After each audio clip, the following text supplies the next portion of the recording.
대학교 법학전문대학원에 지금 있고요. 신용인이라고 합니다.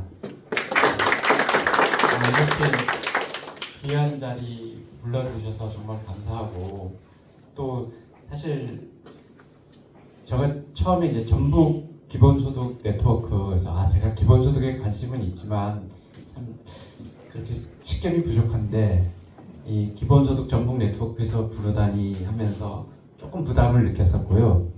그러다 장소를 보고 또 깜짝 놀란 게 남원제일교회라고 그러더라고요. 그래서 교회에서 부른 건가? 네, 그러면서 좀 놀랐습니다. 그러고 이렇게 와서 보니까 진짜 교회는 교회인데 우리 이 제일교회, 남원제일교회가 이렇게 장소도 제공해주고 지역사회에 봉사하는 모습을 보면서 굉장히 감명을 받았습니다. 사실 요즘 교회 하면은 죄송합니다. 그런데 정말 이렇게 선한 일을 물론 교회가 선한 일을 많이 하죠. 많이 하는데 일부 어떤 분들은 조금, 어떤 교회에 계신 분들은 조금 우리 사회를 분열과 갈등으로 너무 몰아넣는 것 같아서 많이 불편했었는데 제가 참 감사합니다. 어쨌든 너무 사족을 단 것 같고요. 오늘 제가 드릴 말씀은 마을 자치와 관련된 마을 기금 풀뿌리 어떻게 이야기를 좀 하려고 하는데, 기본소득하고 얼마나 연관이 되어 있는지는 자신이 없습니다만은 또 아예 무관하진 않기 때문에 한번 풀어가 보겠습니다. 먼저 이게 갑자기 뜬금없이 정치가 뭐냐 이런 질문부터 하면서 시작을 하게 될 것 같은데요. 우리가 정치 그러면은 통상 우리가 생각하는 정치는 대의제이기 때문에 선거에 승리해서 집권을 해갖고서 다스리는 거. 그래서 맨날 정치 그러면 권력투쟁 이런 것만 생각하고, 특히 우리나라 이게 아주 심각하잖아요. 진영 논리로 하고 정말 대결과 적대, 정치, 나라가 완전히 쪼개지는 상황이고, 이게 정치 그러면 사람들이 지긋지긋해합니다. 그런데 그러면 정치의 진짜 정치관도 우리 공동체에서 정치가 필요한데 정치의 본질이 뭐냐? 그걸 우리가 한번 살펴보자. 그러면 여기 나와 있듯이요. 사실은 정치의 본질이라는 거는 서구 철학에서 보면 공공선을 실현하는 거예요. 근데 이때 우리 그러니까 영어로는 코먼 굿이라고 그러는데 이걸 공동선이라고 번역하거든요. 근데 이 굿이라는 단어가 우리는 선으로 번역하지만 이게 조금 그래서 문제가 있는 게요. 영어에서 굿이라는 것은요, 꼭 어떤 정신적인 선함보다는 그런 뜻도 있지만 물질적인 재화라는 뜻도 있어요. 그래서 굿을 재화로도 번역하잖아요. 그러니까 정치에서의 어떤 본질이라는 것은 선을 실현하는 것일 수 있지만 사실 공동의 물질을 정의롭게 선하게 실현한다 이런 뜻인 거예요. 그러니까 정치라는 거는 공동선의 요지라는 건 뭐냐면 공동의 것을 정의롭게 나누는 겁니다. 그러니까 개인의 것은요, 개인이 자기 뜻대로 사용하면 되잖아요. 쓰면 돼요. 그건 자기 뜻대로 하면 돼요. 근데 우리 개인의 것이 아니라 공동의 것은 특정 개인이 제멋대로 하면 안 될 거 아닙니까? 공동의 것은 정의롭게 배분이 돼야 되고 그래야 되잖아요. 그러면은 그래서 정치가 필요한 거예요. 공동의 것을 어떻게 하면은 공동선을 실현하느냐? 그럼 바꿔 말하면 공동의 것을 어떻게 하면 정의롭게 배분하느냐? 어떻게 배분하면 그게 정의로운 거냐? 이것도 퀘션 마크지만 정치에서 더 중요한 거는 그러면 이 공동의 것을 누가 정의롭게 배분하느냐가 키포인트예요. 그와 관련돼서 전통적으로는요, 세 가지 체제가 있어요. 정치 체제가. 여러분 여기 군주정, 귀족정, 민주정인데 이 세 가지 체제를 에서 군주정이란 뭐냐? 옛날에 우리 군주 그러면 이제 세습된 왕 이렇게 생각하는데요. 군주정의 핵심 키워드는요, 이 공동선을 공동의 것을 어떻게 정의롭게 배분하느냐를 한 사람이 결정하는 체제가 군주정이에요. 그러니까 우리나라에서 군주정적 요소는 뭐냐? 대통령, 자치단체장이에요. 왜냐하면 그 사람이 결정하잖아요. 그렇죠? 그러니까 대통령과 자치단체장은 어떤 사람이냐? 이 체제에서 볼 때는요. 선거에 의해서 선출된 임기제 군주예요. 그죠? 그러면은 귀족정은 뭐냐? 소수의 엘리트가 결정하는 거. 한 사람이 결정하는 게 아니라 그 지역 공동체의 소수가 결정하는 거. 민주정은 뭐냐? 모두가 함께 결정하는 거예요. 그래서 우리는 민주주의를 타는 목마름으로 갈구하는 거예요. 그러면은요, 네. 우리나라 정치 체제는 예를 들면 이제 주변 공동의 것을 어떻게 배분하는가에 대해서 핵심적인 결정을 갖고 있는 집단이 아까 말한 대통령과 자치단체장이 있고요. 또 하나 있는 게 국회와 지방의회가 있습니다. 그럼 여러분, 국회와 지방의회는요, 귀족정적 요소입니까? 민주정적 요소입니까? 귀족적. 귀족정적 요소예요. 맞잖아요. 그러니까 대한민국은 헌법 제1조에 이렇게 나와 있거든요. 대한민국 1조 1항은 대한민국은 민주공화국이다 되어 있어요. 근데 실질은요, 군주 귀족정이에요. 여러분들이 결정합니까? 네. 못합니다. 이게 딜레마예요. 그래서 이거 막 넘어가네요. 네. 이게 딜레마인데, 자, 원래 민주정의하면은 우리 모두가 함께 결정하도록 돼 있어요. 원래 이상적인 민주주의는 직접 민주주의잖아요. 근데 이 땅덩어리도 너무 크고 또 우리 생업도 있고 또 뭐 이 대한민국에서 5천만이 모여서 국가의사를 결정한다는 건 너무 비현실적이고 그러니까 우리 대신 대표자를 뽑아서 그 대표자가 우리 대신 결정하게 하는 체제, 이게 대의민주주의잖아요. 이 대의민주주의로 가다 보니까 어떤 문제가 생기느냐, 공동의 것을 결국은 정치인이 결정하더라. 그리고 또 하나 결정하는 굉장히 강력한 집단이 있죠. 관료 집단. 그래서 사실 헌법 제1조 2항 굉장히 아름다운 말도 있죠. 대한민국의 주권은 국민에게 있고 모든 권력은 국민으로부터 나온다. 우리의 심금을 울리는 말입니다. 여기서 주권이라는 게 뭐냐? 국가 의사를 결정할 수 있는 최고의 권력이에요. 우리는요, 주권자죠. 여기서 대한민국 국민 아니신 분도 계실 수 있겠네요. 계신가요? 외국인이나 대부분 대한민국 국민이시죠? 여러분들은 다 주권자입니다. 주권자라는 건 뭐냐? 국가 의사를 결정할 수 있는 최고의 권력을 갖고 있는 사람들이에요. 실감이 나십니까? 네. 살짝 바꿔볼까요? 1조 2항은 대한민국의 주권은 대통령과 국회에 있고 모든 권력은 대통령과 국회로부터 나온다. 올해 이 말이 더 실감이 나죠? 이게 사실 우리 현실인 거예요. 그래서 루소는 이런 말을 했어요. 시민은 선거 때만 주권자 노릇하고 선거가 끝나면 다시 노예가 된다. 이게 어떻게 보면 현대 정치학의 이제 큰 과제이기도 하고 헌법학의 과제이기도 해요. 어떻게 하면 국민을 진짜 주권자 노릇할 수 있게 하느냐. 네, 물론 그래서 그러면 이제 이런 고민들을 담고 우리가 살짝 넘어가서 공동의 것의 대표적인 게 뭐겠습니까? 일단 국가 예산이 핵심이에요. 그리고 국가 자산도. 또 지자체 예산, 지자체 자산. 그러니까 국가 예산을 제가 딱 보니까 2025년도 정부 예산이 673조 원이더라고요. 상당한 돈이죠. 이거 우리 돈이죠. 우리 거죠. 주권자의 건 아닙니까? 네? 주권자 소유예요. 그죠? 네. 실감 나세요? 하나도 안 납니다. 네. 사실 법적으로는요. 우리 거 아니에요. 법적으로는. 왜냐? 이게 내 거다. 내 소유다.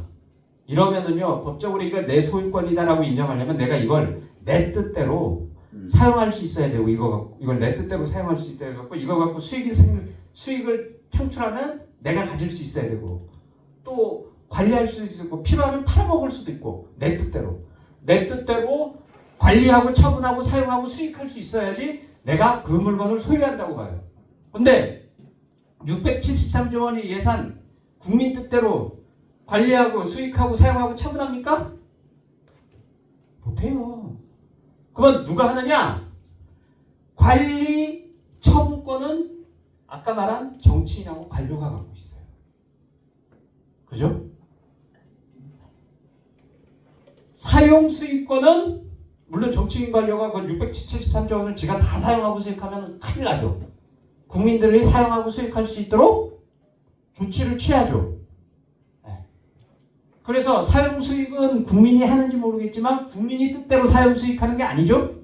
여러분들이 기본소득을 원한다고 해서 예산에서 툭 잘라서 기본소득 못 나눠주잖아요.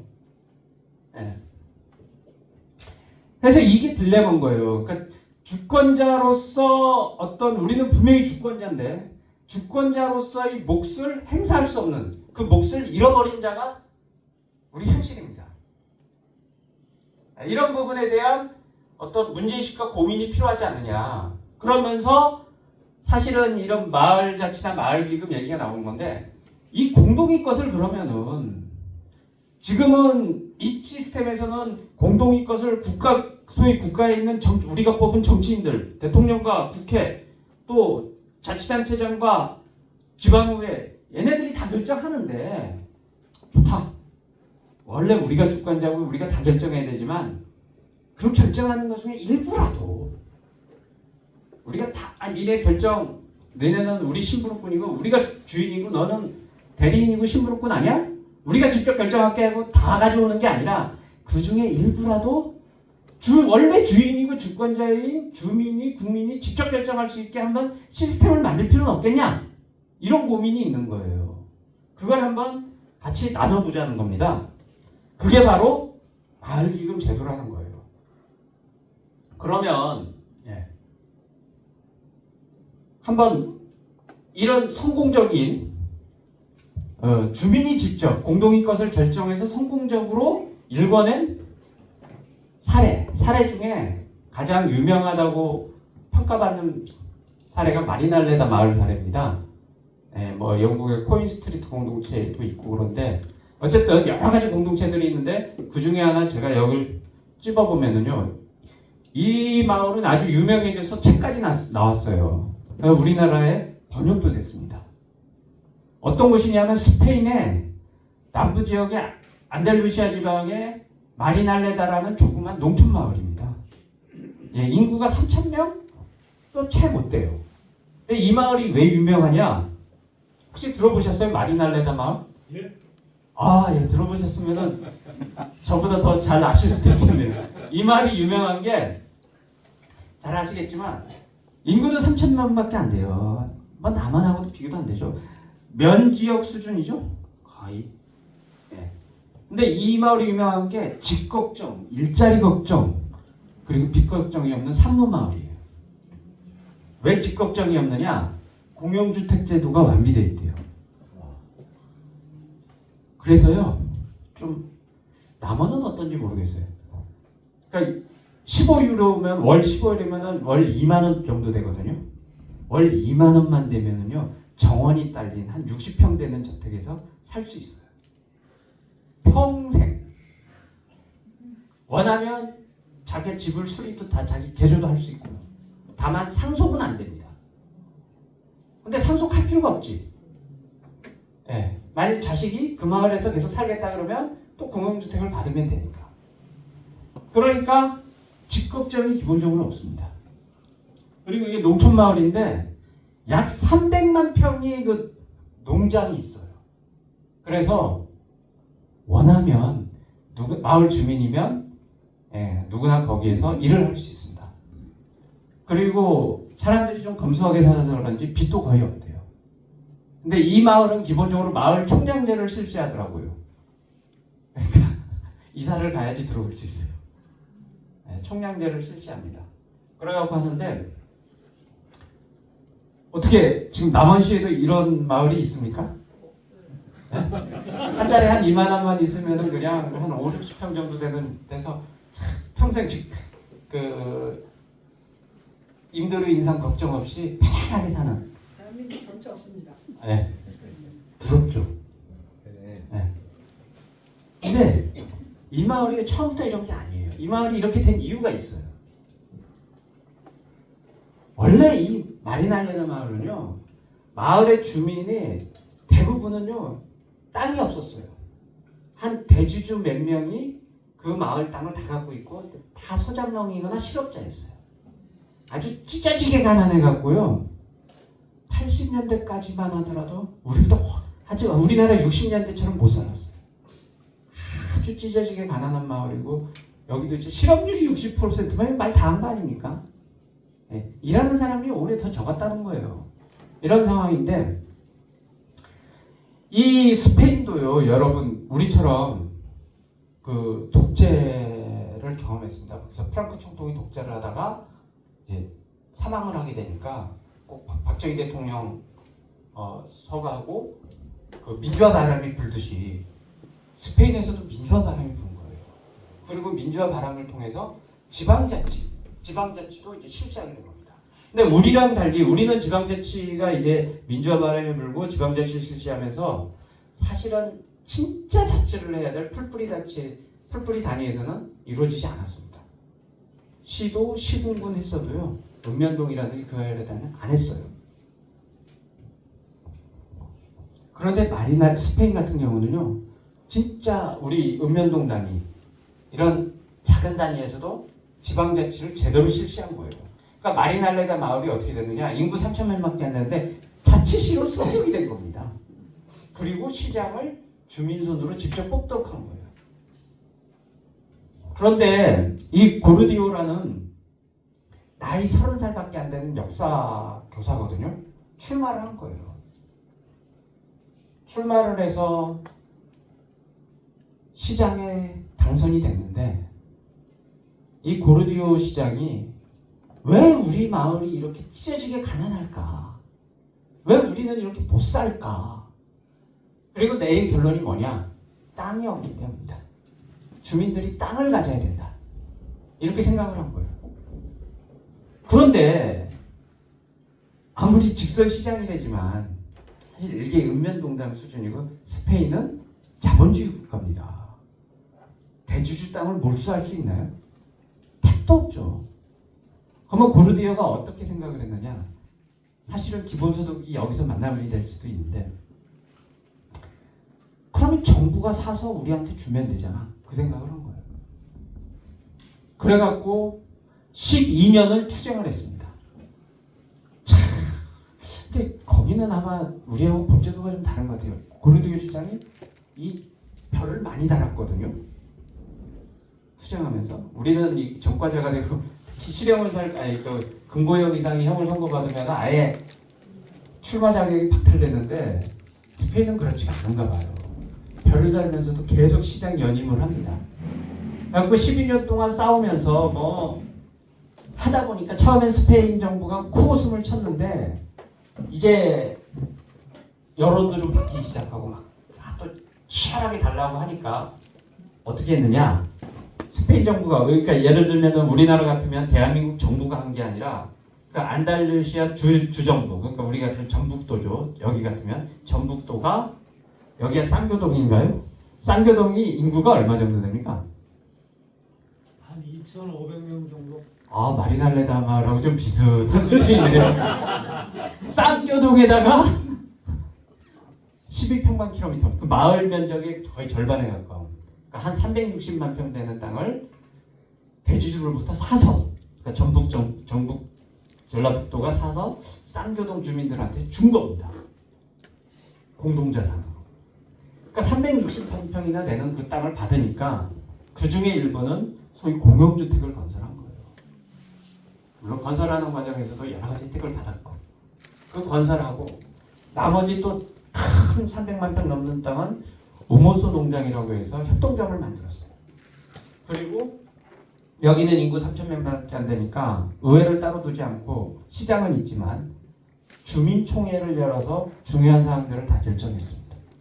그래서 그렇게 결정을 한 게 협동조합을 만들고 공영주택을 만들어서 운영을 하면서 집 걱정 없는 마을, 일자리 걱정 없는 마을, B급 없는 마을을 만든 거예요.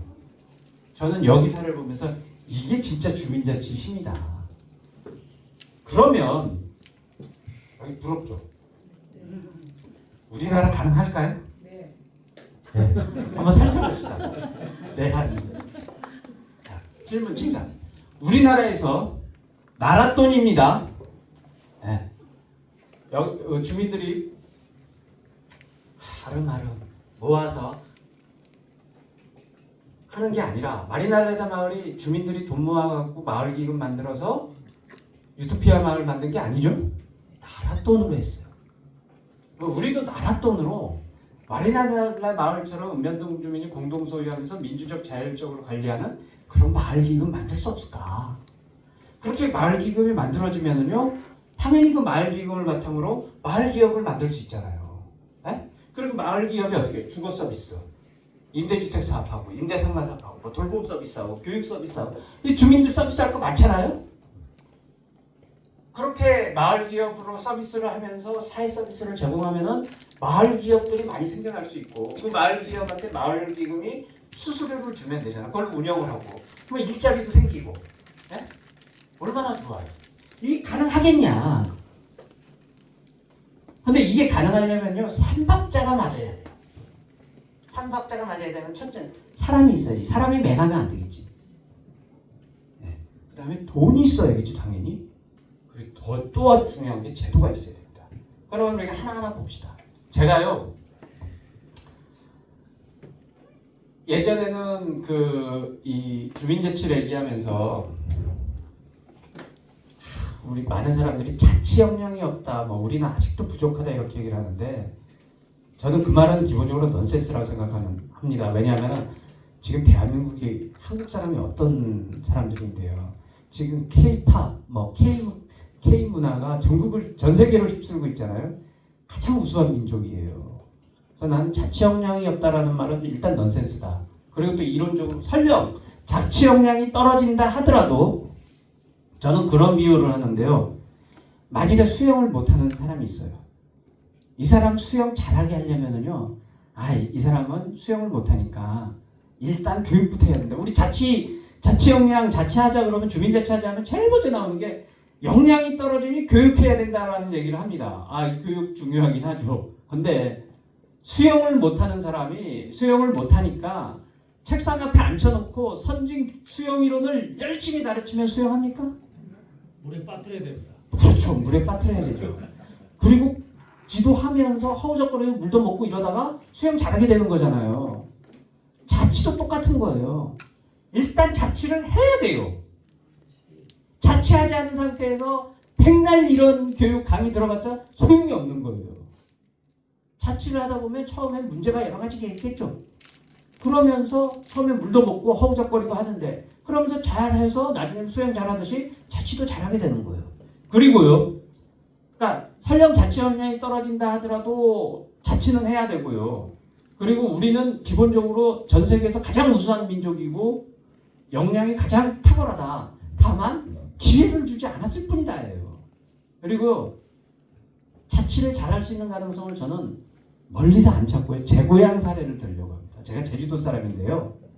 제주도에 제가 어디에 태어났냐면, 지금은 제주시죠. 조천면 신천리에서 태어났어요. 이 신천리라는 마을이요, 이 재밌는 마을인 게 인구가 대한민국에서 두 번째로 많습니다. 5천 명이 넘어요. 이게 쌍배동보다 2배가 많죠?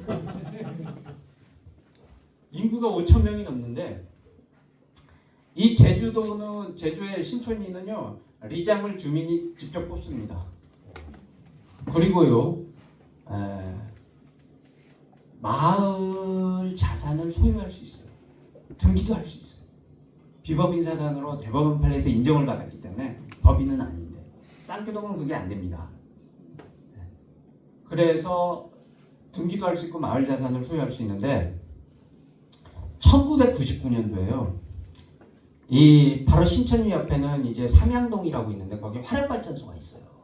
근데 이 화력발전소를 증설을 하게 되니까 신천리 주민들이 반대돼 버렸습니다. 그게 신천리가 바닷가가 있기 때문에 반농 반어 지역이거든요. 바다가 오염된다. 그럼 우리가 생계의 위협을 받는다. 반대를 해갖고 결국은 어떤 식으로 타협을 받냐면 10년에 10억씩 보상금을 받게 됐어요. 그래서 10억이라는 보상금이 1차로 들어온 거예요. 그래서 주민들이 이걸 갖고 어떻게 할 거냐, 나눠 가질 거냐, 그냥 나눠 가질 거냐, 뭐 할 거냐 그러는데 그때 고규봉 이정이라고 그분이 조금 성견지망이 있었던 거죠.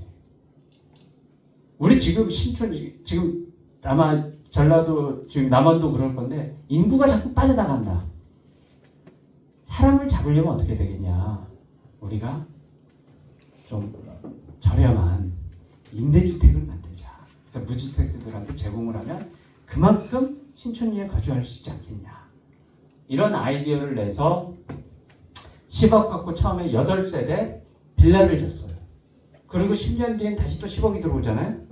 늘렸어요. 또 들어왔어요. 30억이 들어오면서 총 32세대의 빌라주택을 건설했습니다. 근데 그 사이에 또 땅값이 오르잖아요. 지금 100억 정도 가치를 갖고 있대요. 마을 자산이 된 거죠. 근데 이 마을에서는요, 5년 이상 거주한 무주택자한테 우선권을 줍니다. 32세대 입주자격으로. 5년 이상 신촌에 일단 거주해야 되고 무주택자고. 그리고 임료는요, 시가의 한 50%에서 60% 정도. 인상도 잘 안 되죠. 그래서 점점 차이가 나는데, 그 들어오면 안 나가. 안 나가요. 안 나가고, 그럼에도 불구하고 어쨌든 임료가 굉장히 낮지만 수익은 1억 3천 정도 나왔어요. 2021년 기준으로. 지금 조금 더 많겠죠. 그래서 이거 갖고서요, 마을 리사무소 운영하고 마을 행사 다 하고 한때는 주민세를 대납해줬어요.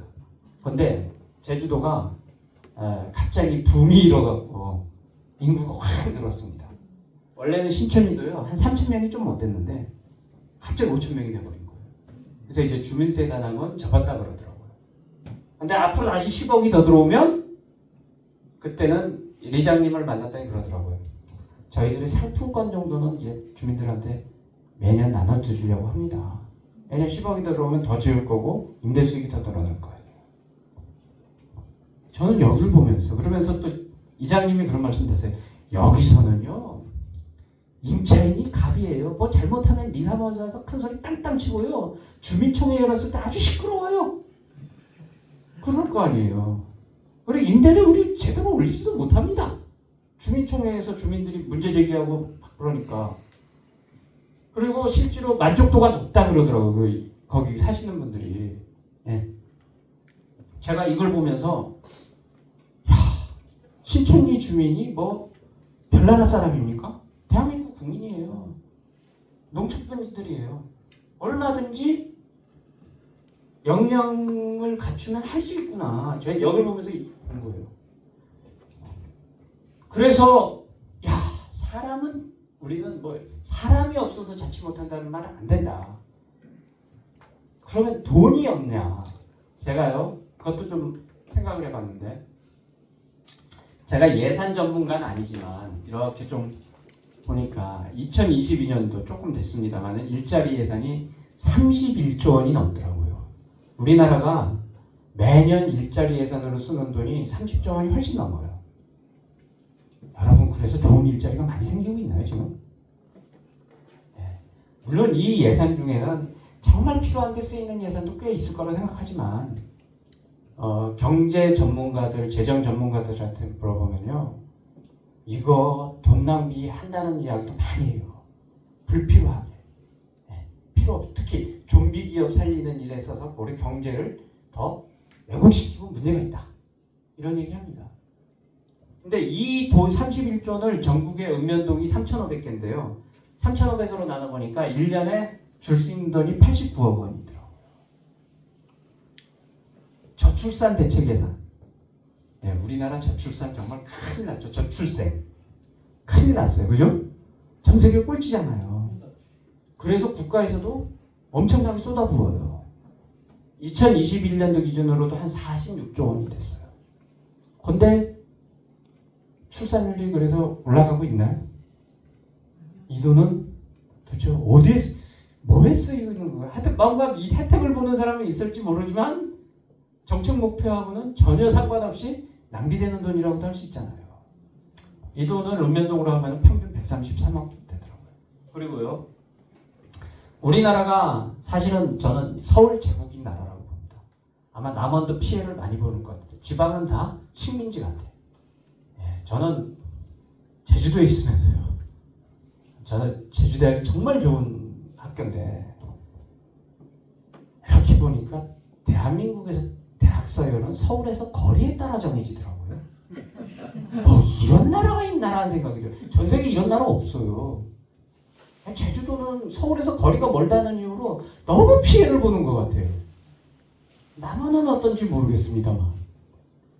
근데 그래서 너무 이 수도권 집중이 심하니까 문재인 정부 때 아주 이 부분에 가장 심해서 175조 원을 5년 동안 투입했습니다. 그래서 균형 발전 됐습니까? 더 심해졌어요. 175조 원이면은 읍면동으로 평균 500억 원입니다. 1년에 100억씩 읍면동에서 쓸 수 있는 돈들이 간 거예요. 그러면 이것만 하면 평균 한 300억이잖아요. 제가 이건 그냥 농담입니다만은 어차피 좀 농담 수준으로 이렇게 얘기를 해요. 300억 보니까 별로 실효성 있게 안 쓰이더라. 차라리 읍면동마다 매년 300억씩 출연해라. 그리고 주민 보고 국가는 도저히 이 세 가지 문제를 해결 못하니 쌍교동에 매년 300억을 줄 테니까 이 300억 갖고서 일자리 문제, 저출산 문제, 균형 발전 문제 해결해 보세요. 그러면 어떨까요? 할 수 있습니다. 굉장히 달라질 거라요. 그리고 꼭 300억까지 갈 것도 없이 저는 이게 사실은 제가 요번 뭐 15만 원부터 막 차별을 둬서 일단은 전에 한 25만 원 정도 기준으로 하면은 이게 기본소득이잖아요. 기본소득을 한 번 25만 원을 전 국민한테 줄 때 그 예산이 13조 정도 들어가더라고요. 그러니까 근데 전 국민한테 이것 한번 생각해 보세요. 전 국민한테 그냥 나눠주는 게 아니라 읍면동 단위로 주게 되면 37억 원입니다. 그리고 제가 남원시는 제가 파악을 못했는데 전국에서 주민참여 예산이 제일 화성시가 돈을 많이 벌어요. 돈이 많아요. 그러니까 주민참여 예산이 소위 3천억이나 되더라고요. 제주도의 10배예요. 그런데 읍면동이 29개여 갖고 평균 100억씩 쓰는데 제가 이걸 한번 계산을 해봤습니다. 만약 이 읍면동마다 37억 원이나 되는 이 돈을 신촌리처럼 무주택자들을 위한 사업에 썼으면 어떻게 됐을까? 그러니까 계산해 보니까요. 32세대 우리가 신촌리가 30년 동안 32세대가 혜택을 받았잖아요. 매년 30년 동안 30억이면 1년에 1억이잖아요. 그러니까 32세대가 1년에 37억. 그죠? 읍면동. 그리고 읍면동은 한 3,500개 있으니까 이렇게 곱해 보니까 414만 4천 세대가 직거성 없이 살 수 있는 돈이었더라고요. 돈이에요. 그리고 만일에 지금 주민참여 예산 좋습니다. 지금 남원시에 주민참여 예산을 제가 주민참여 예산은 훨씬 화성시보다 적을 거예요. 남원시가 경제력이 훨씬 떨어질 거니까. 그리고 또 제주도보다도 적을 겁니다. 왜냐하면 주민참여 예산이라는 게 전라도에서 쓰는 게 있고 남원시에서 쓰는 게 있고 이렇게 있어서. 근데 남원시에서도 하여튼 주민참여 예산이 쓰이고 있을 겁니다. 어떤 형태로든. 여러분들이 그 주민참여 예산 때문에 여러분이 뭐 직급점이 해결됐다든지 그거 아니더라도 여러분이 호주머니 사정이 조금이라도 나아졌다 하시는 분이 있으면 어떤 사례가 있는지 한번 손들고 말씀해 주십시오. 없습니다. 예. 제가 여태까지 다니면서 얘기를 들었을 때 손들고 얘기하신 분이 딱 한 분 있었어요. 교육 프로그램이 하나 있어서 거기에 참여했다가 자기가 일자리를 갖게 됐다. 딱 한 분은 있었는데 근데 당장 뭐 호주머니에 뭐가 두둑해졌다라든지 그런 사람 한 번도 없었어요. 우리나라의 주민참여 예산으로 쓰이는 돈도 한 국가 예산만 보더라도 한 1년에 1조 원이 넘습니다. 그 돈들이 사실은 전시행정 비슷하게 다 날아가고 있어요. 그래서 저는 돈도 충분하다. 뭐 300억까지 갈 것도 없어요. 일단 주민참여 예산만이라도 잘 활용하고 가면 그리고 뭐 기본소득으로 당장 쓸 수 있는 돈도 오히려 이런 식으로 좀 돌린다면 대한민국 국민이 적극적 없이 살 수 있는 세상도 만들 수 있다. 그리고 그 집에서 나오는 임대 수익 갖고 나중에 연말에 나눠주면 되잖아요. 그게 기본소득 아닙니까? 우리나라 아이고 13조 원 갖고서도 414만 세대면은 300억 정도면은 어떻게 되겠어요? 네. 무상거주 시대가 열릴 수도 있지. 어쨌든요. 네. 박수. 그러니까 돈도 있고 사람도 있어요. 대한민국은 진짜 부자예요. 사실은 여기 계신 분들은 개인적으로 가난하고 힘들지 몰라도 나라는 부자입니다. 지금 대한민국 돈이 많아요. 솔직히. 그러면 제도는 어떠냐? 없어요. 그러니까 왜냐? 읍면동은 하부 행정기관에 불과하잖아요. 일단 마을기구 보유하려면 어떻게 돼? 법인격이 있어야 되거든요. 권리의무의 재산을 어떤 시설을 내가 소유하고 보유하고 뭐 거래할 수 있는 그 권리 의무의 주체가 바로 법인격인데 법인격이 없어요. 자치권도 없어요. 그러면 주민자치회가 이제 소위 요즘 주민자치의 어떤 주민자치하는 주민 대표기관 역할을 좀 하면서 강조가 되게 있는데 주민자치회나 주민자치회 법인격이 있나요? 없어요. 주민자치회 명의로 재산 보유할 수 있나요? 없어요. 그래서 우리 현행 제도로는요 유감스럽지만 그냥 이렇게 가야 돼요. 정말 주민들이 주인 노릇하고 뭔가 알뜰하게 저는요 사실은 3,500개 읍면동마다 만일 뭐 300억이 아니라 쌍교동에 30억 줄 테니까 주민들이 알아서 이거 해봐라. 그러다 안 되면 본전이고 잘 되면 대박 아닙니까? 그래서 3,500개 읍면동마다 아마 이런 걸 해보라고 해갖고 하다 보면 서로 경쟁도 하게 되고 또 잘하는 것들은 벤치마킹도 하면서 굉장히 달라질 거예요. 여러분 그 전 세계에서 풀뿌리 자치, 주민자치가 가장 발달한 나라가 어느 나라냐면 스위스입니다. 스위스는요 정말 평균 자치단체, 기초자치단체 평균 인구 규모가 4,000명 정도 돼요.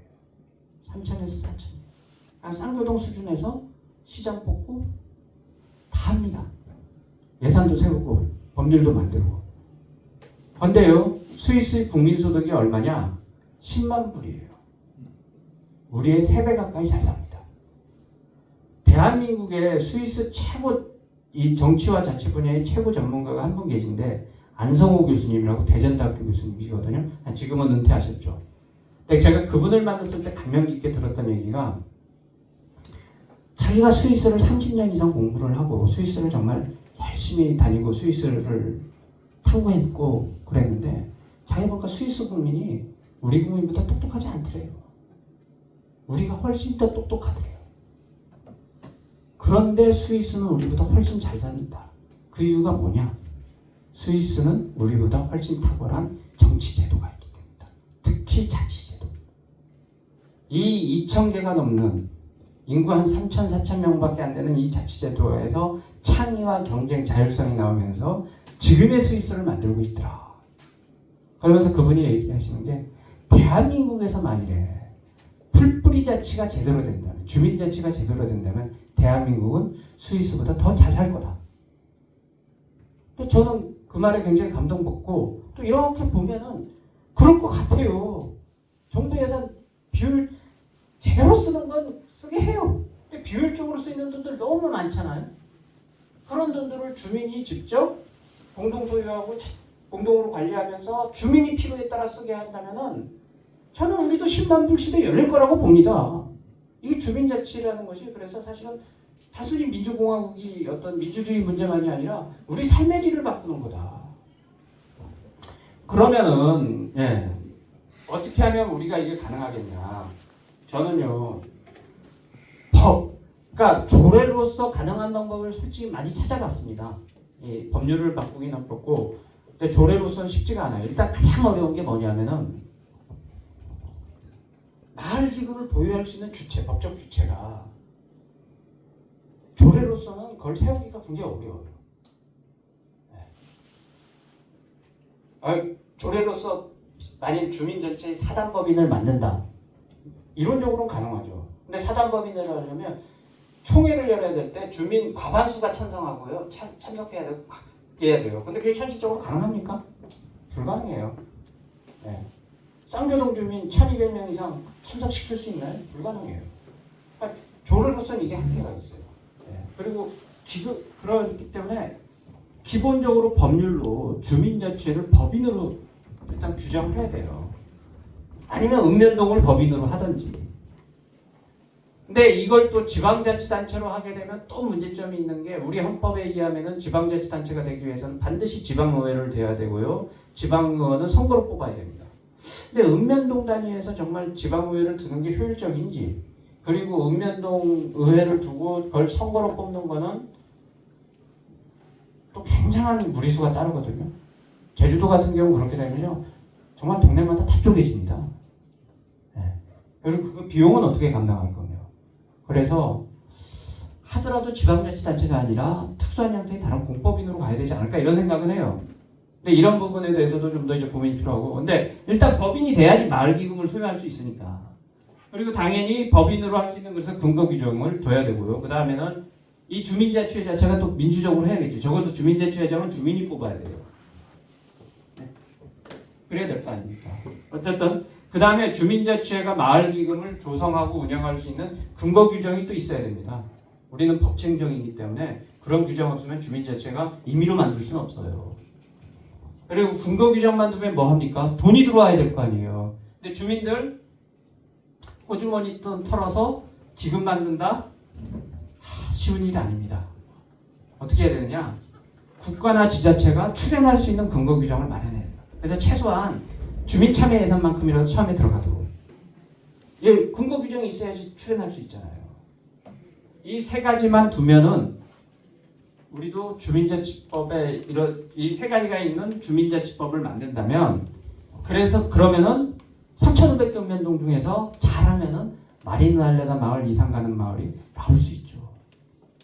우리 대한민국은 진짜 선진국이 될 수도 있어요. 뭐 지금도 선진국이긴 하지만 고루 잘 사는 선진국. 고루 잘 살아.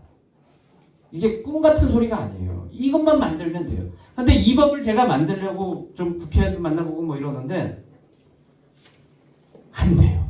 안 되는 이유가 뭐냐? 가장 큰 이유는 이러면 권력이 주민한테 간다는 거예요. 사실 돈을 주무르는 게 핵심이 뭐예요? 돈을 주무르는 거 아니에요. 주기 싫은 거예요. 주기 싫은 거. 그리고 또 하나, 아주 머리가 아플 때 제가 표현은 자유우파라고 좀 이제 표현했습니다.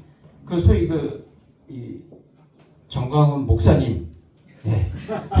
그런 분들, 난 이해가 안 되는 게 왜 주민자치법을 만들자 그러면 이게 빨갱이 법입니까? 결사반대하시더라고. 이 주민자치에는 인민위원회를 해요. 아니 이해를 못하겠어. 지금 여러분들 여기도 아마 주민자치위원도 계실지 모르고 아마 그 나머지에도 주민자치회나 위원회가 다 있죠. 네. 네.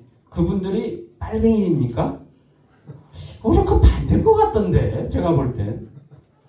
올해도 더 보수적인 분들이 훨씬 많은 것 같던데. 하여튼 특이해요. 근데 이분들이 또 열성적으로 반대합니다. 국회에 텐트 쳐놓고. 그래서 이걸 어떻게 하느냐. 사실 과제예요. 그리고 또 하나는 이제 다음번에 이제 실천 차례에서 다시 얘기했지만 뭔가 국민이 직접 입법을 할 수 있는 시스템이 있어야겠다. 목마른 사람이 우물 판다고 이거 원하는 거 국민들이 원할 거면 주민들이 원할 거면 주민이 이런 걸 직접 만들 수 있는 입법권을 행사할 수 있는 시스템이 필요하다. 그 루소가 그런 말 했거든요. 국가의 심장은 입법권에 있다. 입법권을 행사하는 게 진정한 주권의 행사라고. 그 방법 없느냐? 그걸 고민해 보자는 거예요.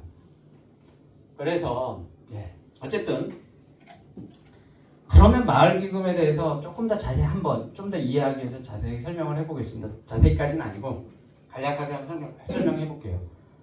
마을기금은요, 뭐 이론적 근거 넘어가고요, 어려운 거니까 소유 형태로서 다시 조금 이것도 어렵긴 하지만 우리 민법상에 공동 소유 형태가 세 가지가 있습니다. 개인 소유야 그냥 자기가 아까 말한 대로 소유권에 관리권, 처분권, 사유권, 소유권을 내 뜻대로 하면 되는 건데 공동 소유를 하게 되면 내 뜻대로 할 수가 없잖아요.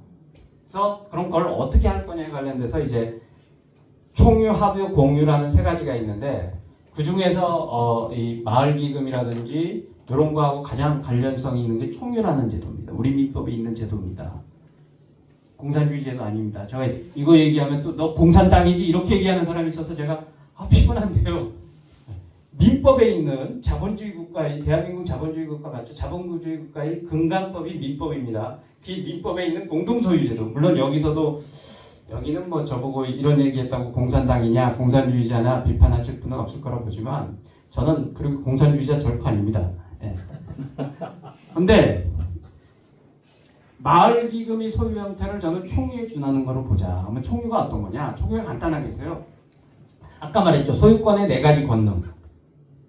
관리권, 처분권, 사용권, 수익권. 개인이 이걸 다 갖는 건 개인이 관리권, 처분권, 사용권, 수익권 다 갖는 건데 총유는 재밌는 게요. 관리권하고 처분권은요. 전체가 같습니다. 근데 사용권과 수익권은 개인이 갖는 제도. 그래서 예시를 할게요. 만일 이제 쌍교동에서 30억을 매년 국가나 지자체가 출연하는 마을기금을 소유하게 됐다. 그럼 30억이 생겼어요. 자, 건물 하나 삽시다. 30억짜리 샀어. 그러면은 그 건물을 어떻게 관리할 거냐, 또 이걸 팔아먹을 거냐, 살 거냐, 뭐 이런 거는 어떻게 돼요? 주민총회에서 결정을 해야겠죠. 그건 전체의 소유니까. 전체에게 그 권능이 가니까. 근데 그 건물을 사용하는 권리하고 또 그 건물에 수익이 생기면 그 수익을 받을 권리는 개인이 갖습니다.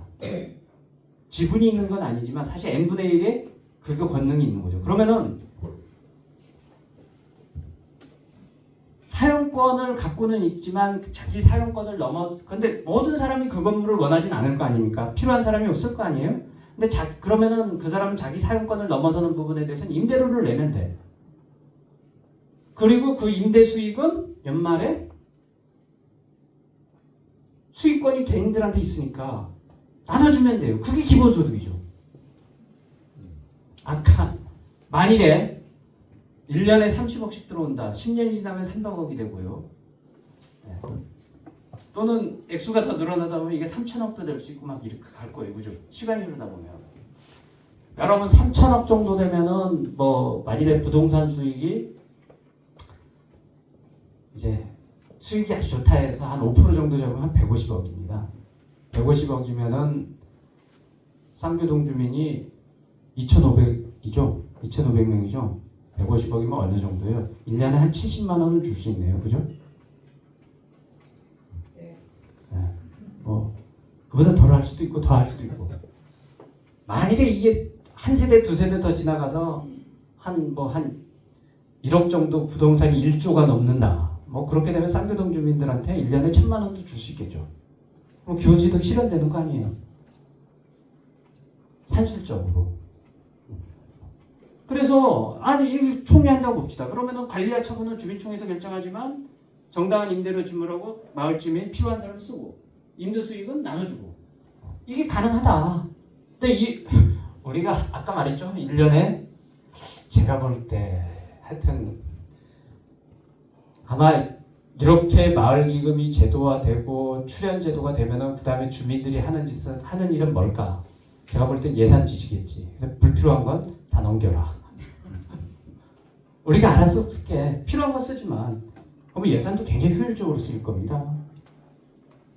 국민소득 10만 불이 시대가 열리고 우리가 직걱정 없이 또 마을 이거 이 임대주택 관리하기 위한 관리 회사 있어야 될 거 아니에요. 마을 기업으로 만들어서 일자리도 만들어내고 그렇게 되면 어떻게 되겠어요? 인구가 유출이 되겠습니까? 특히 인구가 빠지는 지역한테는 더 기금 지원 액수가 늘어나고 돈이 있으면 사람이 몰리게 돼 있어요. 그죠? 달라진 균형 발전도 될 수 있는 기준이라니까요. 재원은 당연히 기본적으로 국가 지방자치단체의 출연금으로 해야 되는데 처음엔 저는 주민 참여 예산으로 시작해도 좋다고 봐요. 그래서 주민들이 경험과 노하우가 축적이 되면 더 계속 늘어나면 되는 거잖아요. 그리고 나중에 또 지역에서 뭐 부자나 또는 지역에서 어떤 사업을 하려는 사람들한테 기부금을 받을 수도 있고 그러면서 마을 기금은 계속 키워나가면 될 거 아니에요? 네. 그렇게 가자. 또 조직은 당연히 마을 기금을 이제 어떻게 운영할지 아는 심의위원회를 꾸려야 될 거고 저는 이 심의위원회도 그렇게 꾸렸으면 좋겠어요. 한 3분의 2는요. 제비뽑기로 주민이 들어가고 근데 이게 또 전문성이 필요하잖아요. 3분의 1은 한 전문가 정도로 이렇게 꾸려지면은 민주적이면서도 전문성도 갖출 수 있지 않겠느냐. 그리고 위원장은 주민재치회장이 되는데 위원장은 당연히 직선을 해야 됩니다. 이걸 직선을 안 해놓으면요. 지네들끼리 해먹는 구조가 돼요. 아주 위험할 수 있어. 근데 직선을 하게 되면 마을 기금 키우는 사람이 장땡이죠. 마을 기금을 잘 키우고 주민들한테 연말에 호주머니에 들어오는 돈이 많아지면 그 사람을 계속 뽑겠지. 그러면 어떻게든 마을 기금 키우려고 할 거 아닙니까? 잘 키운 사람이 연임도 하게 되고 네. 그러면은 굉장히 효율적으로 갈 수도 있다. 그리고 이거를 감독하는 기구는 주민총회가 되어야겠죠. 네. 이러면 주민총회도요 사람 많이 모일 겁니다. 그리고 연말에 마을 기금이 어떻게 운영됐느냐에 따라서 연말에 내 통장에 꽂히는 돈이 달라지는데 관심 안 갖겠습니까? 그리고 용도는 당연히 사회 서비스 사업을 해야겠죠. 이거 수익을 목적으로 하고 돈 벌자가 아니잖아요. 정말 주민의 삶의 질을 높일 수 있고 하는 뭐 주거라든지 돌봄이라든지 이런 사업 하자. 그리고 뭐 좀 여유가 생기고 그러면은 마을 그 골목 상권에 투자도 좀 하자. 자, 이 부분에 대해서도 또 한 말씀만 더 드리면 우리나라 보조금이 한 100조 원이 넘어요. 보조금이 그 중에 뭐 한 절반 가까이 사실은 복지 사업하는 데도 쓰이고 되게 좋은 데 쓰이기도 되지만 나는 기업에 들어가는 보조금에 대해서는 좀 불만이 있습니다. 네? 기업 육성을 위해서 보조금을 줘요. 그러면은 그래서 그 기업이 그 보조금 때문에 잘 되잖아요. 잘 될 만큼의 공적 자금은 다시 공적으로 회수해야 되는 거 아니에요?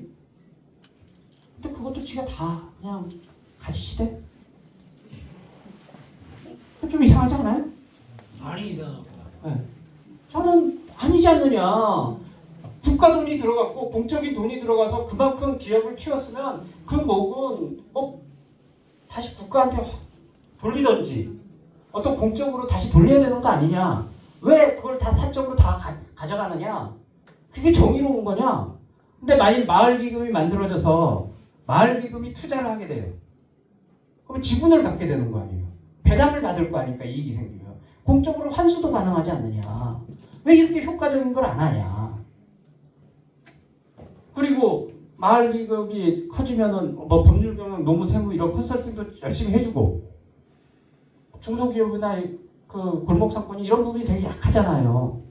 이거 제대로 해주고 그러면은 누이 좋고 매부 좋고 아니냐. 이런 게 진짜 풀뿌리 자체 아니냐. 그리고 사실 돌봄. 돌봄은 이제는 마을이 하지 않으면 안 되는 세상이 왔어요. 국가가 돌봄하면 국가 파산합니다. 개인한테 맡기면 개인이 파산해요. 지금 감당이 안 되는 상황입니다. 그래서 커뮤니티 케어가 전 세계적으로 지금 대안으로 제시되고 있는데 우리도 커뮤니티 케어를 하려고 하면요. 사실은 주민자치가 제대로 되고 마을기금 같은 게 있어야 돼요. 이거 없이는 안 됩니다. 국가에서 탑다운식으로 내려오면은 돈 먹는 하마 돼요. 그러니까 절실한 부분입니다. 그리고요, 네. 당연히 마을 기금 다시 얘기하지만 마을 기금은 그냥 돈이에요, 돈. 이 돈 갖고 사회 서비스 사업을 하게 되면 사회 서비스 기업들이 생길 수밖에 없고 그건 마을 주민들이 세우는 마을 기업이 하면 돼요. 그러면은 그들한테 마을 기금은 위탁 수수료를 줘서 그 수수료 갖고 기업은 운영하게 되고 그거 갖고 일자리 창출하고 그러면은요 제가 볼 때는 예, 마을 대학도 생길 거라고 봐요. 우리 꼭 서울에 있는 나는 죽었다 깨도 서울에 있는 서울대학을 가겠어. 난 서울에 있는 명문대학 가겠어. 그런 사람들은 가게 하고 그렇게 보통 그냥 나는 행복하게 살래 하는 사람들은 자기 마을에서 마을 대학 나와서 마을 기업에서 일하면서 오손도손 재밌게 사는 거예요. 그러면 안 돼요? 좀 입시지옥도 없애고 지금 청소년들이 솔직히 말해서 인권 유린당하고 있지 않습니까? 잔혹한 사회이잖아요. 네. 대한민국이 진짜 무한 경쟁 사회인데 이거 바뀔 수 있다. 저는 그래서 이것이 굉장히 필요하다. 보고 이제 안 넘어가네요. 갑자기 이쪽으로 아니 넘어갔어요? 네.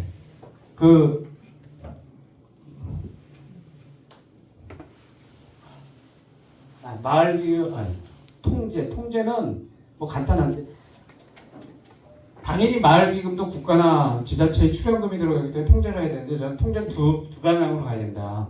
하나는 행정적 통제가 아니라 사법적 통제해야 된다. 그리고 사전적 통제가 아니라 사후적 통제해야 된다. 그러니까 한마디로 말해서 위법만 저지르지 않으면 그냥 주민한테 맡겨라 하는 거예요. 지금 주민참여 사업이 왜 효율적으로 안 들어가느냐, 주민이 정말 피부에 닿게 안 되느냐, 이거 해라 저거 해라 다 정해놓고 주민이 필요한 걸 하는 게 아니야. 행정이 지정한 걸 하다 보니까 지금 이게 실질적으로 주민의 삶의 질을 높이는데 기여가 안 되는 거예요. 전생적인 문제라니까 대한민국은 내가 볼 때는. 예. 그리고 요거는 제가 부동산 소유 제한도 넣어야 된다. 왜냐면 적어도 그러니까 쌍교동의 마을 기금은 쌍교동 땅만 사라는 거예요. 안 그러면 우리 다 강남 아파트 살려고 하거든. 투자 찍다고. 그러면 부동산 투기범이 우리가 안 되고 이런 식으로 해서 이런 통제도 해야 되고 그러면서 제가 하나 더 덧붙이고 싶은 거는 우리 사회의 가장 큰 문제는 저는요 경제정의와 관련돼서 가장 큰 문제 부동산 문제라고 봐요.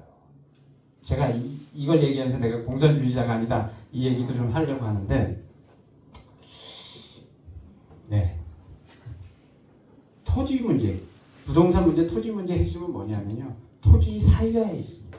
사실은 여러분 이 땅은요 그러니까 어떤 소유권이 정당화되려면 사적인 소유권이 정당화되려면 내 노력에 결실이어야 돼요. 그게 로크웰 아주 보수적인 사상가의 입에서도 그 소리가 나옵니다. 사실 그게 내가 어떤 노력을 해갖고 결실이 나온 게 100% 내 노력이냐 그것도 따져봐야 돼. 왜냐면 사회가 50%는 기여하는 거거든. 근데 그거 제끼고 아주 보수적으로 볼 때 내가 열심히 노력해서 만들어낸 건 내 소유로 하는 게 정당하다는 거예요. 근데 불로소득은 안 되죠. 땅 인간이 노력으로 만든 겁니까? 땅은 대자연의 선물이에요.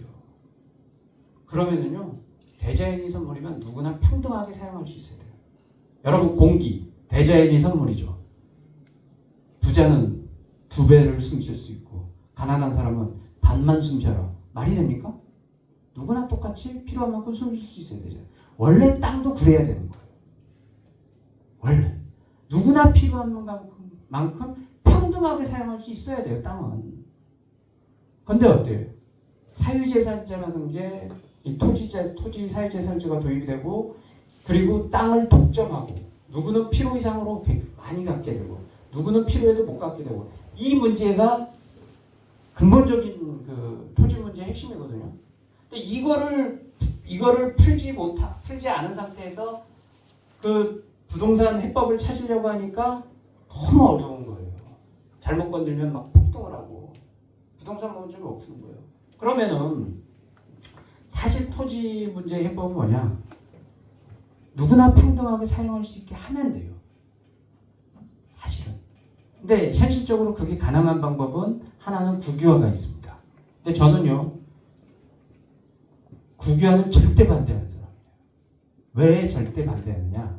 전 그래서 사실 공산주의가 국유화라고 반드시 통하는 건 아니지만 국유화를 주장하는 공산주의에 대해서는 저는 절대 반대입니다.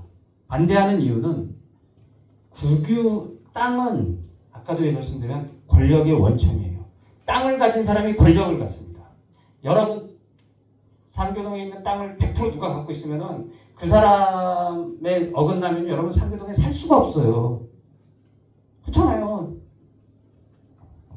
근데 국유화라는 건 어떤 문제가 있냐? 그 국가가 굉장히 아까 말한 민주적인 국가는 모르겠는데 소수의 엘리트가 권력을 독점하고 있는 나라에서 국유화라는 건요. 그 소수의 엘리트에 무한 권력을 주는 거예요. 그 소수의 엘리트의 눈에 벗어나면 그 국가에서 살 수가 없는 거예요. 그러니까 어떻게 되냐? 국유화는 전체주의로 가는 길입니다. 바로 그래서 사회주의 국가들, 공산주의 국가들이 문제가 생긴 거예요. 그래서 저는 국유화야말로 우리를 노예로 만드는 길이기 때문에 무조건 반대해요. 그리고 또 하나의 방법은 뭐가 있냐?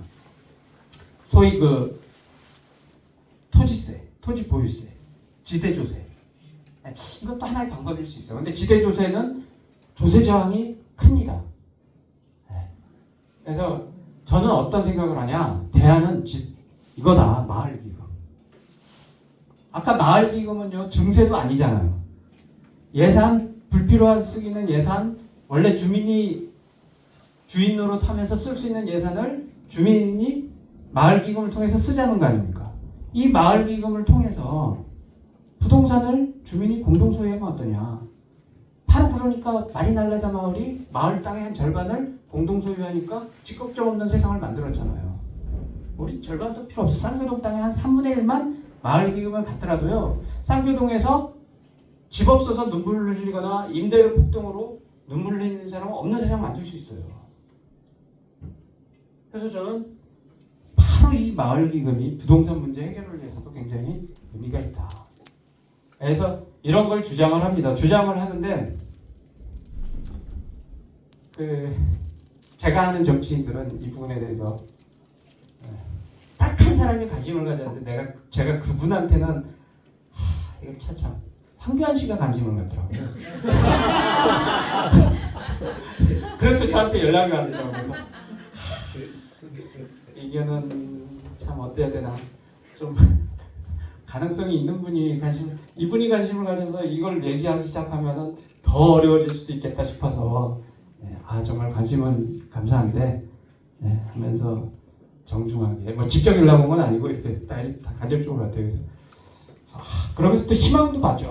이거는 좌우를 넘어서서 호소력이 있는 비전일 수도 있겠구나. 근데 어쨌든 현실적으로 이걸 얘기하면은 굉장히 공감할 것 같은데 별로 공감을 안 하더라고. 그리고 뭐 여러 가지 풀어야 될 문제가 많다 막 그러는데 법률을 만들면 되지. 위헌만 아니면 되거든요. 근데 어쨌든 이게 쉽지가 않아요. 그래서 저는 이걸 몇 년 주장하다가 주장하면 뭐합니까? 이걸 받아주는 결국 보니까 국회가 이걸 만들어야 되는데 국회의원들이 관심이 없어요. 제가 이걸 얘기하면 일반 주민들 중에는요. 이거 좋다 생각하는 사람 많습니다. 여기는 어떤지 모르겠어요. 어때 이런 제도 도입되면 좋겠어요? 네. 근데 국회의원들이 이래야 되는데 국회의원들이 이러질 않아요. 그러면서 요즘 최근에 관심을 갖는 게 국민 발언권입니다. 국민 발언권이 뭐냐? 아까도 얘기했지만 루소를 자꾸 언급하는 이유가 루소가 집정민주주의의 최고의 이론가예요. 그래서 집정민주주의를 얘기하려면 루소를 얘기할 수밖에 없는데 이 말 참 멋있는 것 같아요. 입법권은 국가의 심장이고 법의 저자는 국민이 되어야 된다.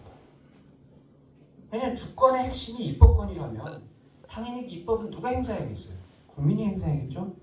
그래서 루소는 이런 말도 있어요. 행정권 그리고 사법권은 대표자가 대신 행사할 수 있다. 그러나 입법권은 오직 주권자인 국민만 행사해야 된다.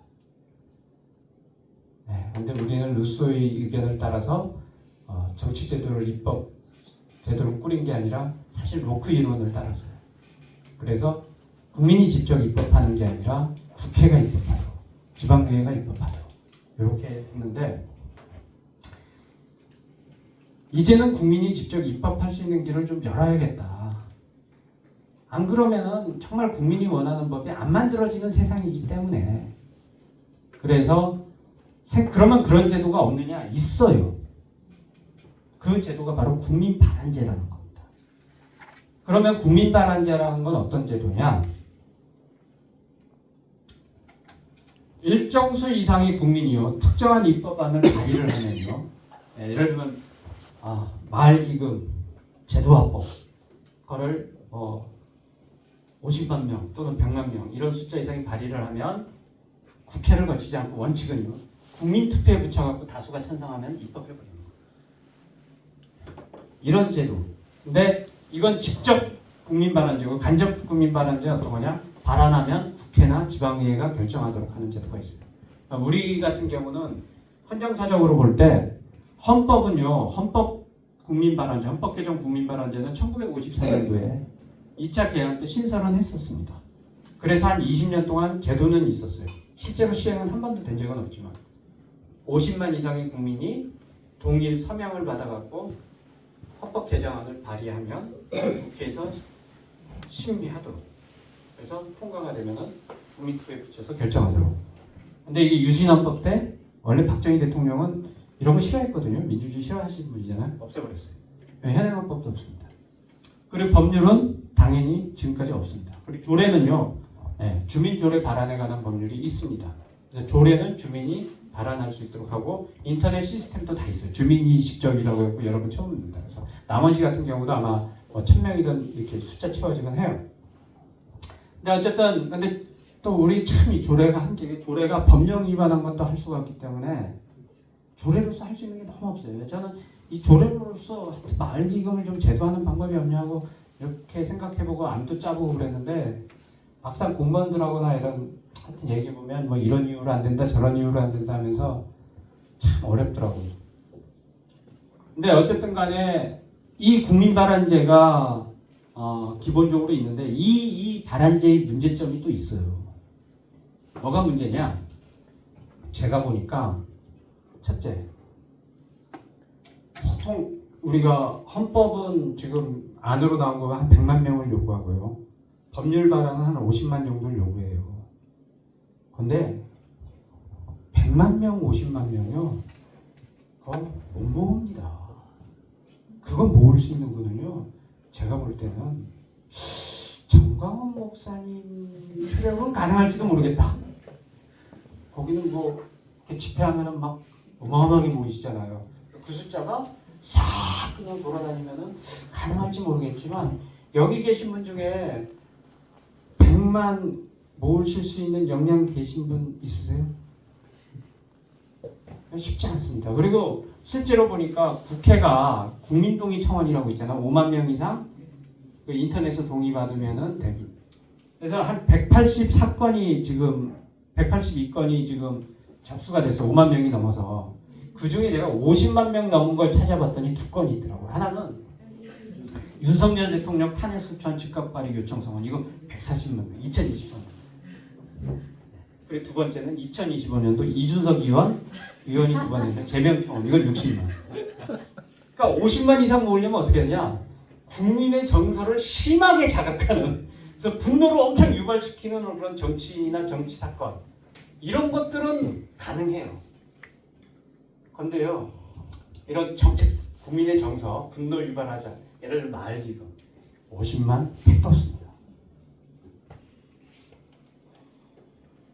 그래서 결국은 국민발안제가 지금 전통적인 국민발안제가 되더라도 그림이 떡 아니냐 이런 문제점이 있는 거예요. 그래서 두 번째로는 실제로 이 외국, 그러니까 국민발안제가 도입된 대표적인 나라로는 스위스 같은 나라, 또 독일, 미국을 두는데 미국은 또 자본주의 국가여서 그런지 미국에서 국민발안제가 돈에 의해서 작동됩니다. 그러니까 미국은 국가 단위에서는 국민발안제가 없는데 주 단위에서는 좀 있어요. 근데 캘리포니아 같은 경우는 4천만 인구가 넘으니까 국민발안제를 한번 그 행사를 하게 하려면은 그 대행 업체들이 많아요. 그래서 이게 완전 정치 서비스 산업이 됐어요. 왜냐면 홍보도 해야 되고 서명도 수집해야 되고 이게 보통 일이에요. 그리고 한 번 하는데 제가 최근 자료는 못 찾았고요. 90년대 기준으로 해서 지금 한 30년 전이잖아요. 100에서 200만 달러가 필요해요. 그러니까 수십억이 있어야지 되는 거예요. 그러니까 우리나라에서 만일에 국민발안제가 도입된다더라도 이게 결국은 돈잔치가 되지 않겠느냐. 재벌들이야. 자기네에게 유리한 입법을 얼마든지 그런 대행업체에 맡겨서 쫙 해갖고 발안하겠죠. 근데 여기 계신 분들 10억이나 한 100억 들걸요, 그러면? 100억 들면서 발안하실 수 있는 분. 아니면 몸을 엄청나게 움직이셔야지. 생업을 다, 그래도 쉽지 않아요.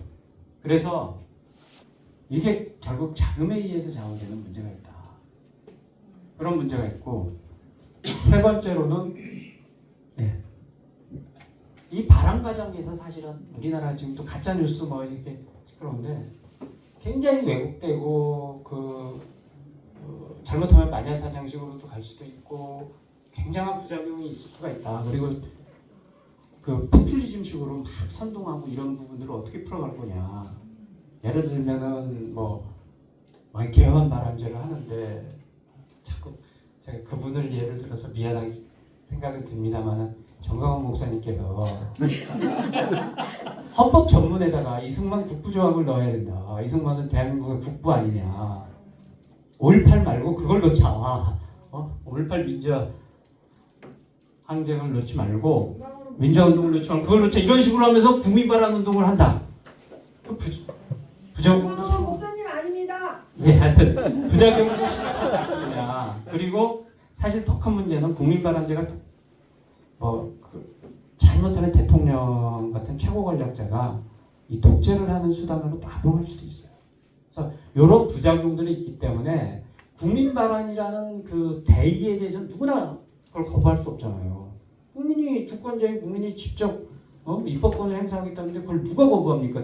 민주공화국에서 안 되지만 이런 부작용들이 있다 보니까 이런 부작용을 들면서 안 된다 하고 반론이 많아요. 그래도 저는 해볼만 하다고 보는데 어쨌든 이런 반론이 있어서 그럼 이 반론을 극복할 수 있는 대안은 없느냐. 특히 저는 첫 번째 문제죠. 우리 같은 사람도 좀 발안할 수 있는 길은 없을까. 그래서 생각해낸 게 사실은 풀뿌리 원탁회의라는 제도입니다. 그래서 이건 뭐냐면 소위 말해서 입법안, 정책안일 수 있을 거죠. 이거를 5명 이상 주민이 모이면 할 수 있게 하자는 거예요. 파격적이죠? 5명은 모을 수 있잖아요. 내가 좋은 어떤 입법 아이디어가 있고 좋은 정책 아이디어가 있는데 내가 50만 모으라고 하면 50만이 5,000명도 못 모으지 서명을. 그러나 5명은 모을 수 있잖아요. 그럼 5명이 모이면은 발안할 수 있도록 하되 대신 그러면 누구나 그렇게 막 중구난방으로 하면 문제가 있으니까 어떻게 되냐. 단계를 두자는 거예요. 주민자치하고 주민자치에서 통과되면 기초의회, 기초의회에서 통과되면 광역의회, 광역의회에서 통과되면 그때 국회에 발의할 수도. 이렇게 단계를 둬서 토너먼트식으로 서바이벌 게임 비슷하게 하면은 좀 절차가 좀 길어지는 단점은 있지만 어떤 민주적 정당성 부분은 50만 명, 100만 명 그 발안하는 것처럼 확보될 수 있지 않느냐. 이런 겁니다. 그래서 풀뿌리 원탁회의를 누구나 그 같은 생활권에 있는 주민들은 예를 들면 쌍교동에 있는 주민들은 누구나 만들 수 있게 5명이 모여요. 그러니까 그거는 일종의 법인도 아니고 그냥 일종의 비법인 사단이죠. 근데 규약도 있어야 되고 회원도 있어야 되고 어떤 의사결정할 수 있는 기구 정도는 있어야겠죠. 그래야지 논의를 해갖고서 뭔가를 내놓을 테니까요. 그러면 아예 이런 풀뿌리 원탁회의 말고 개인한테 이 발언권을 주는 건 어떠냐? 그것도 한 방법일 수 있는데 저는 민주주의 기본은 기본적으로 숙론이다. 논의를 하고 제안을 할 수 있도록 하자. 최소한 5명이 모여서 한번 상의를 해보자. 그래서 5명이 공감을 하면 그때 내놓게 한다면은 어느 정도의 그 민주주의 훈련이 풀뿌리 단위에서부터 되는 거 아니냐. 그렇게 해보자. 그래서 풀뿌리 원탁회의는 어떻게 설립하느냐? 해당 읍면동, 예를 들면 쌍교동에 주소가 있다든지 또는 연구, 여기에 직장이 있다든지, 또는 지금 우리 그 남원제일교회죠. 남원제일교회 신도라든지, 예, 그런 식의 연구가 있으면 만들게 하는 거예요. 저는 쌍교 제일을 원탁회의를 남원제일교회에 만들 수도 있지 않을까. 만약 제도화가 된다면. 그리고 이거는 당연히 읍면동에 복수로 설립할 수 있도록 해야겠죠. 왜냐하면 혼자만 설립하게 하면은 이제 독점을 하게 되는 게 안 되죠. 누구나 자유롭게 설립하게 하고. 그래서 또 사실 우리 같은 경우는 이렇게 해갖고서 국가에서 아예 그 홈페이지 구축해서 관리도 하면은 아주 효율적으로 갈 수 있는 방법도 있을 것 같아요. 이런 걸 만들자. 그래서 저는 그리고 이런 걸 만들면서 정당하고 좀 비교를 하는데요. 원래 지금 정당이 우리 대의민주주의 핵심이잖아요. 정당 없는 민주주의는 생각 못합니다. 그리고 정당이요. 그러면 정당이라는 게 뭐냐? 정당이 사실 기능이 두 가지가 있어요. 하나는요. 여기도 있지만 국민의 이익을 위해서 책임 있는 정치적 주장이나 정책을 추진하는 거예요. 그러니까 소위 말해서 좋은 입법, 좋은 정책을 실현하는 게 정당의 목적입니다. 근데 그것만 있는 게 아니라 또 하나는 공직선거의 후보자를 추천 또는 지지하는 기능이에요. 왜냐하면 우린 대의제고 공직선거에서 일단 당선이 돼야지 좋은 정책과 좋은 입법을 할 수 있잖아요. 그래서 이 두 가지 기능을 갖는데 사실은 공직선거의 후보자를 추천 지지하는 기능은 이 좋은 입법과 좋은 정책을 하기 위한 보조예요. 그걸 하기 위한 어떤 수단인 거잖아요. 근데 우리 현실은 지금 어때요? 정책이나 입법에 관심이 없어요. 오로지 선거 승리로만 정당에 올인을 합니다. 그러다 보니까 어떻게 돼요? 선거가 권력투쟁이 장이되고 우리나라가 지금 완전히 남북 분단을 넘어서서 남남 분열로 가고 지금 죽으라고 싸우는 이유가 뭐예요? 선거에서 공직을 쟁취하기 위해서 지금 죽으라고 싸우는 거 아닙니까? 더군다나 대한민국은 대통령이 되면 엄청난 권력을 갖추니까 대통령 선거 때는 거의 사활을 건 전쟁이 벌어지잖아요. 그리고 국회도 하여튼 다수당이 되니까 지금 난리예요. 그래서 그리고 또 하나는 대한민국은 참 아쉽게도 정당 민주주의가 또 안 돼 있잖아요. 사실 독일이나 미국 같은 선진국에서는 당원과 국민이 후보자를 뽑습니다. 전략공천 그런 거 없어요. 근데 우리는 어때요? 당대표가 다 결정하잖아요. 굉장히 비민주적이잖아요. 네? 그러다 보니까 어떻게 돼요? 나라가 지금 정당 때문에 망할 지경에 사실 이런 거 아닙니까? 그래서 그렇다고 뭐 정당을 없앨 수는 없는 거지만 근데 정말 정당에서 주인인 그 국민과 당원은 소외돼 버리고 또 좋은 입법과 좋은 정책을 추진한다는 그 기본 원래의 그 취지는 몰각돼 버리는 게 우리 현실이니까 정당을 하더라도 이런 풀뿌리 원탁회의 원래 그 책임 있는 정치적 주장이나 정책, 그러니까 좋은 입법이나 정책을 추진하는 것만 목적으로 하는 공직 후보 내세우는 거는 제끼고 그런 목적으로 하는 이런 원탁회의 같은 걸 제도화한다면은 그게 진짜 국민주권을 실현할 수 있는 시스템 아니냐. 그래서 저는 이런 걸 한번 제도해보자. 그러면은 아까도 얘기했지만 어떻게 가느냐? 구체적으로는 그러니까 저는 사실은 시민위회도 나중에 더 해야 된다고 생각을 해요. 근데 그것까지 얘기하면 너무 길어지고 시민위회를 두지 않을 경우는 기초사무 같은 거 아까 말한 원탁회의가 돼. 이때 주민자치회는 상당히 그 주민대표기관이고 민주적이고 이런 것들이 갖춰지는 걸 전제로 하는 겁니다. 그러면 주민자치에 올려요. 그래서 주민자치가 통과하면 기초위회 단체장한테 또 광역사무는 원탁회의 주민자치회. 근데 이때는 아마 기초회 사무와 달리 주민자치 하나만 통과되면 안 될 거고 뭐 요건을 좀 더 강화해야겠죠. 광역이니까. 국가는 그렇게 가자. 이렇게 갈 수도 있고요. 또 아예 시민위회를 사실은 저는 기초 광역 국가마다 다 둬야 된다고 생각해요. 그래서 소위 말해서 시민위회를 어떤 형태로 되냐 지역 대표형 시민위회를 줘야 된다고 생각합니다. 이 시민위회라는 거는 선거로 뽑는 위원이 아니라 이제 추첨으로 뽑는 위원인데 이상적일 수 있는데 지금 이게 우리나라에서 좀 화두로 떠들고 있는데 만약에 시민위회를 두게 되면 주민자치에서 기초시민위회로 올리겠죠. 우리 기초시민위회가 기초위원회로 올렸는데 여기서 거부하면 주민투표에서 결정할 수 있도록 하는 그 시스템까지 갈 수 있으니까 매력적이다. 광역국가 이런 걸 한번 제도화하면 어떨까 이런 생각을 합니다. 그러면은 이렇게 제도화되면은 5명 이상만 모이면 누구나 할 수 있으니까 국민 반환권을 현실적으로 행사할 수 있고요. 또 돈에 의해서 성패가 좌우되지 않잖아요. 주민자치 올리고 그 다음에 기초의회, 광역의회 이렇게 가니까. 그리고 또 하나의 강점은 단계적 심사가 시간도 걸리고 절차가 복잡하다라는 비판도 있을 수 있지만 그만큼 단계적 심사를 하는 것만큼 포퓰리즘의 가능성도 또 줄일 수 있는 거죠. 예를 들면은 다시 또 예를 들어서 그런데 모 씨가 이승만을 뭐 대통령으로 국부로 하자. 아마 주민자치 단계에서 다 카트 다지하지 않겠습니까? 그거 통과시키면 그 주민자치가 10조 포함하다가 견디겠어요? 그 기초위에는 당연히 통과되기 어려울 거고. 그래서 이런 부분들이 있으니까 이런 장점을 살리는 게 어떠냐. 근데 제가 이런 생각을 하는데 아주 여기서 또 근데 이게 제도화하려면 이게 쉽지가 않을 거예요. 제도화하려면 쉽지가 않겠는데 다행인 건 지금 개헌이 이슈가 되고 있잖아요.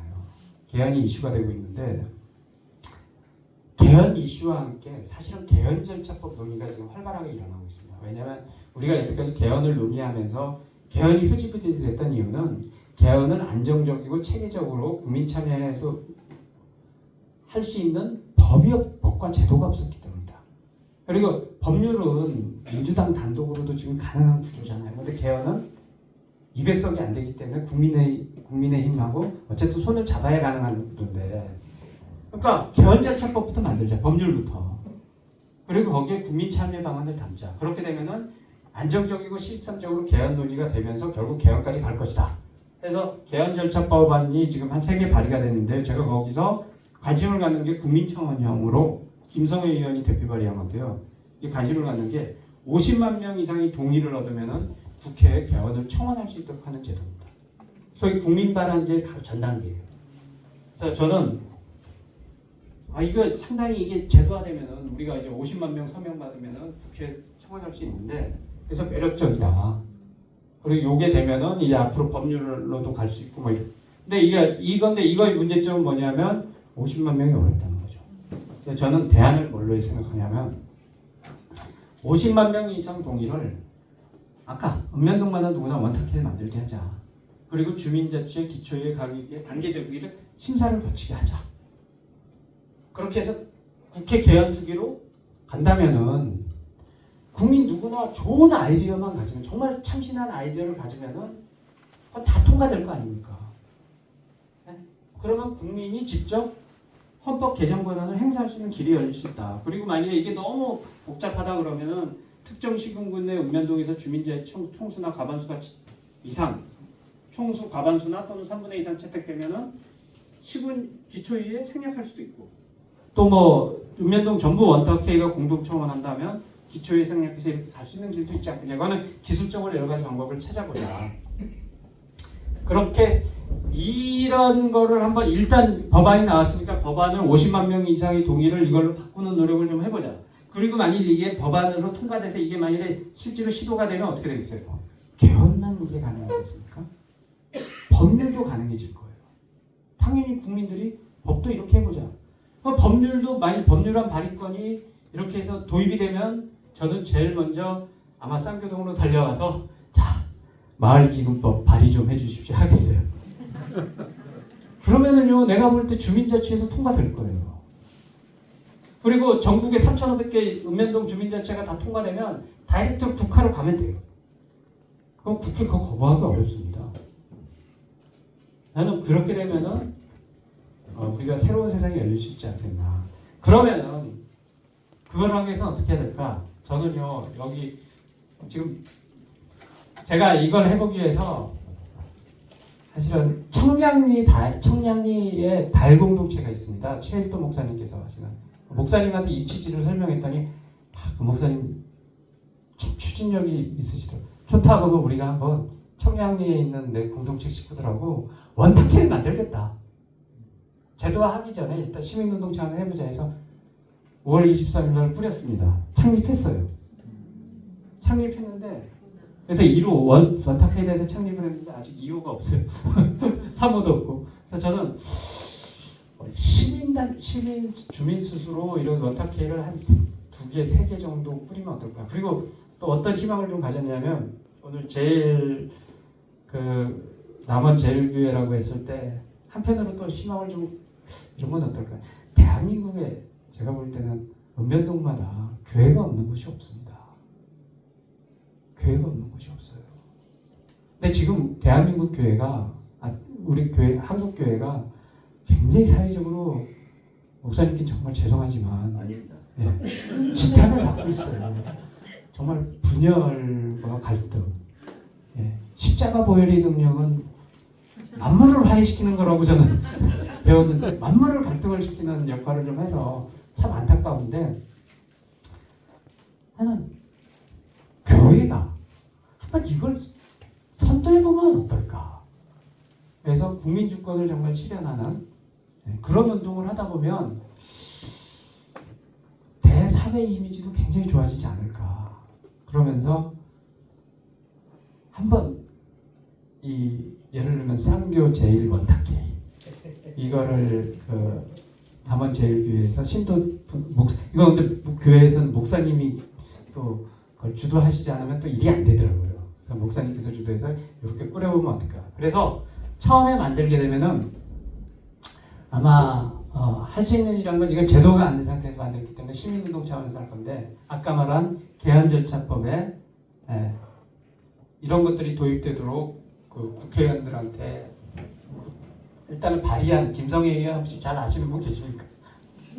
발의한 국회의원한테 좀 압력을 넣을 수도 있고 또 사실은 이 지역 남원시 단위에 남원시 국회의원들이 또 있을 거 아닙니까? 국회의원들을 남원시 출신 국회의원들을 상대로 어떤 이런 것들을 좀 법안을 만들어 봐라. 그리고 지금은 뭐 이런 절차를 거칠 거 없으니까 차라리 아까 말한 마을 기금 법안을 당신이 한번 발의를 해봐라. 이런 요구들을 하가면서 전국적으로 이런 원탁회의들이 조금씩 생겨난다면 결국 이 제도화의 길이 열릴 거고 그렇게 되면은 정말 국민의 뜻에 맞는 주민의 뜻에 맞는 그런 입법들이 만들어지면서 바뀌지 않겠는가. 저는 그게 대한민국의 어떤 사실 대한민국은 정말 지금의 이 양극 정치를 바꾸려면 선거법을 바꿔야 돼요. 네? 선거법이 공정하지가 않습니다. 원래 공정하려면요 득표율에 비례해서 의석수를 가져야 돼요. 근데 우리는 득표율보다 훨씬 더 많이 가져가거든요. 정의롭지 못한 법입니다. 예를 들면은 민주당 같은 경우는 지난번 국회의원 선거 때 한 45%를 득표했어요. 근데 민주당의 의석은 어떻게 됐어요? 거의 뭐 60%, 70% 가져갔잖아요. 그리고 예를 들면은 뭐 진보정당 같은 경우는 한 10% 득표를 하지만 실제로 의석은 10%면은 30 먹어야 됩니다. 5%면 15석을 가져가야 돼요. 근데 진보당이 5% 먹는다 해서 15석 가져가나요? 한 석도 못 얻는 경우 수두룩합니다. 이게 정의롭지 못해요. 근데 왜 정의롭지 못한 이 선거법이 유지되느냐? 간단해요. 선거가 경기라면 정당은 선수들이에요. 여러분 경기의 룰을 선수가 정해야 됩니까? 아니면 제3자가 정해야 됩니까? 제3자가 정해야지 공정할 거 아니에요. 근데 우리 누가 정해요? 선수가 정해요. 그것도 어떤 선수가? 힘센 두 선수가. 그러니까 절대로 공정한 룰이 나올 수가 없는 거죠. 그리고 사실 입법도 마찬가지예요. 힘센 두 선수가 사실 다 결정을 해버리니까 지금은 한 선수가 결정하는 구조긴 하지만 그래도 국민의힘이 결사반대하면 쉽지 않잖아요. 근데 국민의힘까지 딱 국민의힘하고 민주당이 손잡으면 안 될 게 아무것도 없잖아요. 그러니까 이런 구도에서 공정한 선거법은 나올 수가 없어요. 근데 만약 국민한테 입법 발의권을 준다면은 이런 선거법이 유지되겠습니까? 택도 없죠. 누가 그걸 용납하겠어요? 정의로운 사회가 올 거고 그렇게 해서 공정한 선거제도가 도입이 되고 공정하게 되고 우리가 그 득표에 비례한 의석수를 갖게 되면 다당제로 갈 수도 있고 그렇게 되면 지금과 같은 어떤 양극단의 사회를 극복할 수 있는 대안이 나올 수도 있어요. 그래서 저는 이런 것들을 한번 실천적으로 남원 제일교회 또 여기 아까 말씀하니까 남원시의 그 시민운동 역량 갖춘 분들은 또 다 모이셨다 뭐 이런 말씀까지 하시던데 어쨌든 간에 그런 걸로 떠나서 여기서부터 그런 거를 하고 이런 것들을 좀 전파시켜 나가다 보면 정말 우리 모두가 더불어 다 잘 살 수 있는 또 정말 대한민국이 민주공화국으로 국민이 주권전으로 타는 그런 나라를 만들 수 있지 않을까.